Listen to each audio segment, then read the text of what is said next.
So welcome everyone, and I'm here with my good friend David Wolfe, and I'm so excited to release my book, The Tao of Influence, in June of 2020. And I'm just here with David while he's popping into Vancouver doing some cool stuff.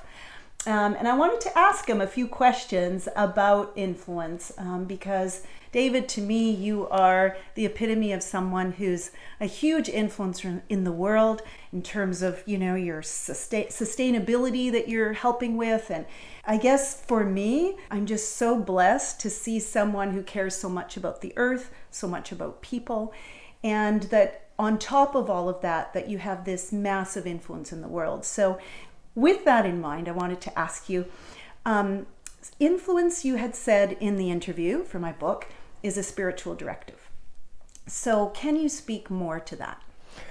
I think that's one of the most important themes of life, which is always checking in on the spirit of things, right? What's the spirit of things? Mm-hmm. And what's your own spirit? What's the own directive inside? When I was a very small kid, I used to renegade plant pine trees. I used to sprout them and plant them all through my neighborhood as a kid. I'd plant them in people's backyards and the side of their houses because I lived in kind of a Twilight Zone environment where I was actually born. It was a summer town, so 3/4 of the year no one was there.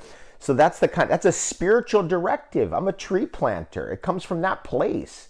And it's just that it's a progressive realization that you get deeper into yourself. You say, what am I really all about, right? You got to think about that. What are you really all about? And one of the things that I'm really about is planting trees, growing food for people, feeding people clean food, teaching people how to grow clean food and healthy food, and also how to advance the entire enterprise of nutrition further than it's ever gone. So into the field of the super herbs, the superfoods, the fasting, the raw foods, and of course organic, biodynamic foods. All of that's a spiritual directive. So that's what I'm speaking about. Now for everybody, it's different.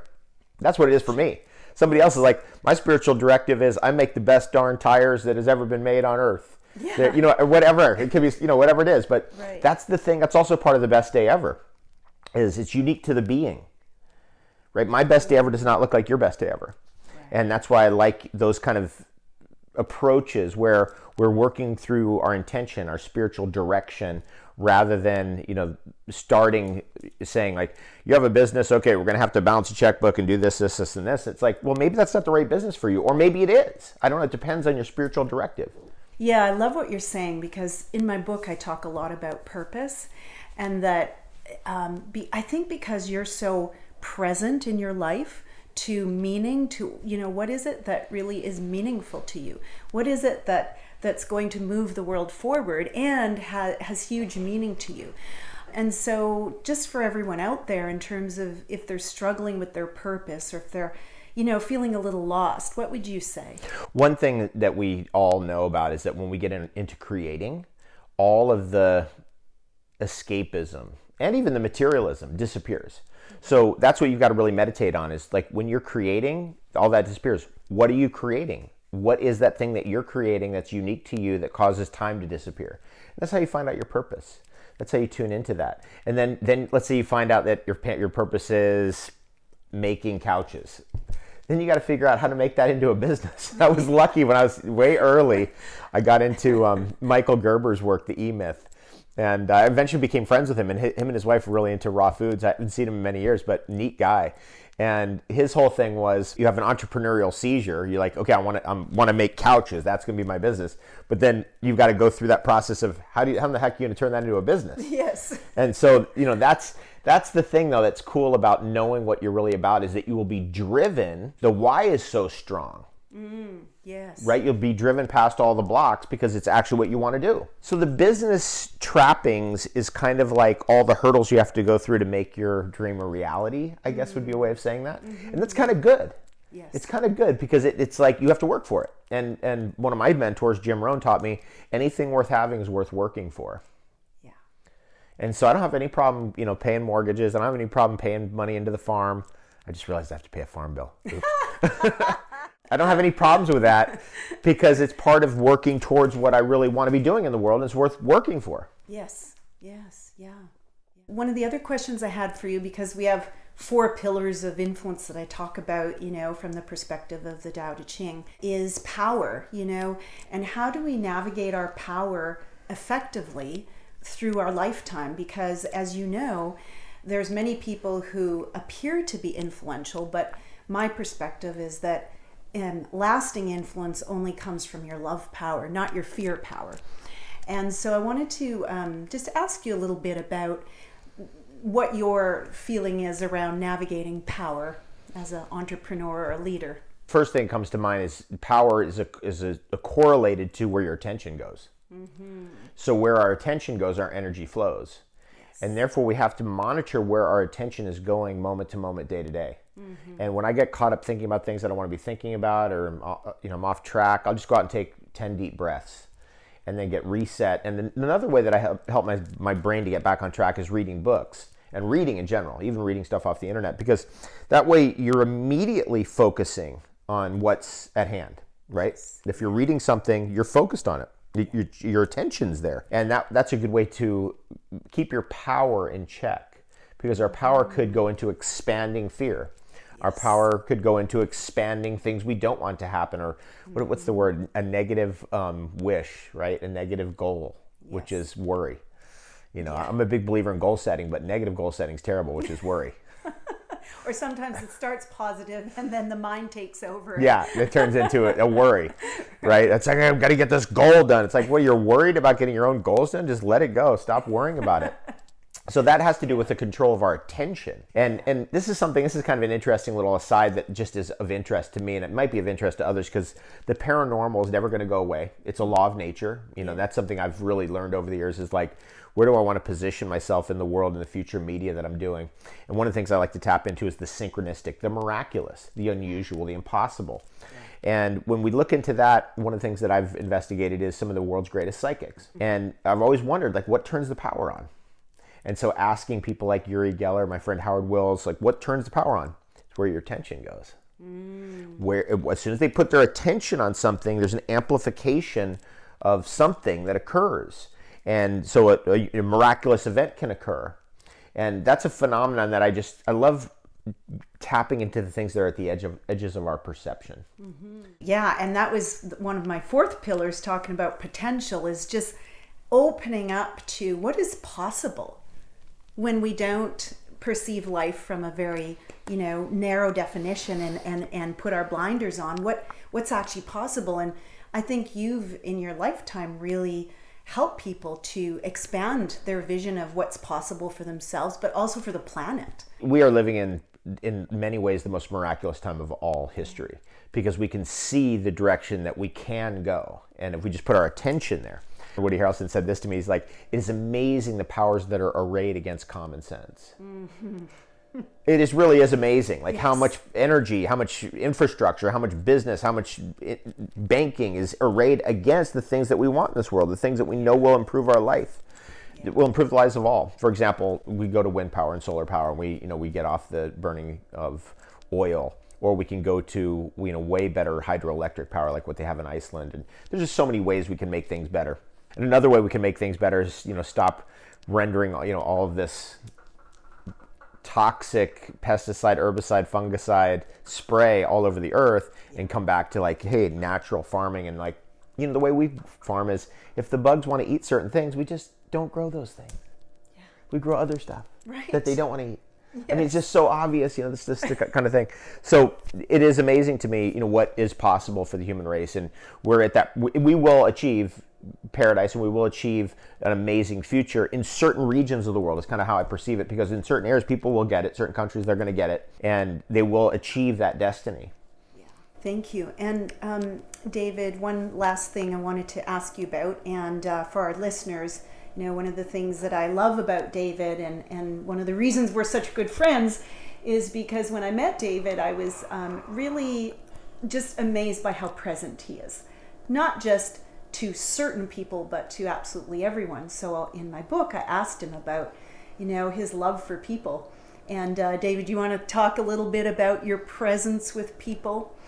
I've always been a people person. That's another spiritual directive, right? And that's important. I've seen many public speakers, I'm sure you have as well, and people in the public who are not people persons. Yeah, right. They are not the type of people who should be really like there with the people every night, all night long, and really answering their questions and dealing with, what's going on in their heart, when what's heavy on their heart or light on their heart. Yeah. And so that's just something that I've learned about myself. I'm a people person, and when I'm hanging out with people, I get to learn a lot. And, this thing of 2 ears, one mouth, you should listen twice as much as we talk. Yes. It's really amazing. And then people will teach me all night. So I'm thinking, sometimes late at night, it's 2 a.m, we're at the end of an event and somebody's talking to me. And I'm thinking, okay, I could be home reading, but then this person might be a book in front of me. They might be giving me an idea, a concept. They might be informing me of something I've never heard of before. So they might be a book in front of me. So I better pay attention. Because they might be teaching me. And I have for sure stayed on top of the field of nutrition all these years due to exactly that. Somebody says, have you ever heard of this, that, or the other thing? And I'd be like, nope. Let me write that down. And so I'll write it down. Then later I'll go and I'll look that up. Then I'll get the books. And then, I'll research it. And then next thing you know, that's the breakthrough that comes next. Because I was there listening. And that's what I want to mention to everybody out there. If you listen to people, you would be shocked what you can learn. Not only about them, but about a life in general and just about your field. Like, let's say you're at a business thing and, somebody's teaching and they're like, hey, I run my accounting this way, that way. And you just go, what do you do? And you just listen to what they're doing and you just take that in. You can shortcut. It's like reading a book. You can shortcut your progress. Absolutely. It's amazing. Yeah. Well, David, one of the things that I so adore about you, there are many things, but I really want the audience to know, as an entrepreneur, because a lot of people say, well, entrepreneurism, I don't know, it's all about the money, right? And what I've noticed about you as an influencer is you're so passionate about what you do that, yes, money is necessary and it supports the initiative and it supports us to get the word out there. But just to know that you can have a very successful business and not be driven by the materialism, by that which you talked about earlier, right? Absolutely. I don't know if there's any other way. I mean, you might be successful in business, but you may not be happy. Right. I've seen that a lot. Yes. I'm sure you have as well. Yes. And so if you want to be happy and be successful in business, you don't have to be a billionaire. You don't have to, create the next social media site or whatever. You just want to be doing what you love. Making money is a side effect of that, but you're also getting all the other benefits, right? Like, we were talking about this here. This was a couple, and the gal who, TLC, that's her name.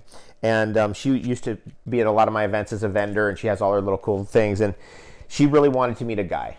She wanted the right partner. Yeah. And the next show, that guy showed up. His name's Steve. And Steve and her made this for me. It's really an offering of their love. And I was just thinking, God, that is so cool that, that they were able to be together and, find love and find fulfillment. And then I've been given that gift. Mm-hmm. So I have received so many gifts that are not money. It's ridiculous. I mean, it really is ridiculous. Yes.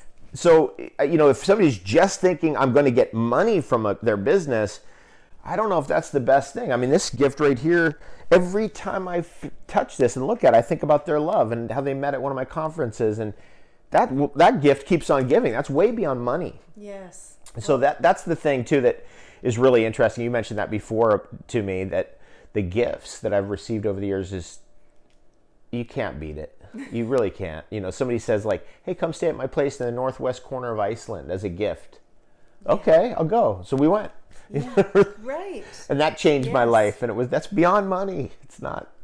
Well, and I feel too that for the audience, I think it's important for everyone to know that you come from such a place of wanting to make a difference in the world that people recognize that and want to give back to you. And so what I love about you is everything you wear, your jewelry, the poncho, everything. You had mentioned at one time, I remember that always wear clothing that actually has a story and a meaning behind it, or your jewelry. And I thought, now that's a very influential statement too, isn't it? Because this is a life you're living of deep connection to people, to the planet.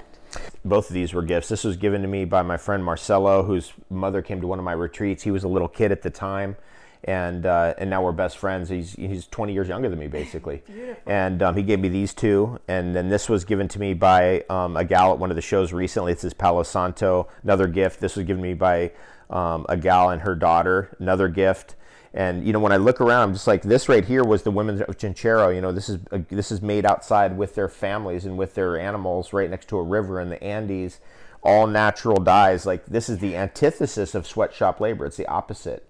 This is a gift from my assistant Rabina, and it has all my sacred objects in it, and you know, I wear it everywhere I go. So, you know, actually, of everything I'm wearing, this, even these pants, these hemp pants, were a gift.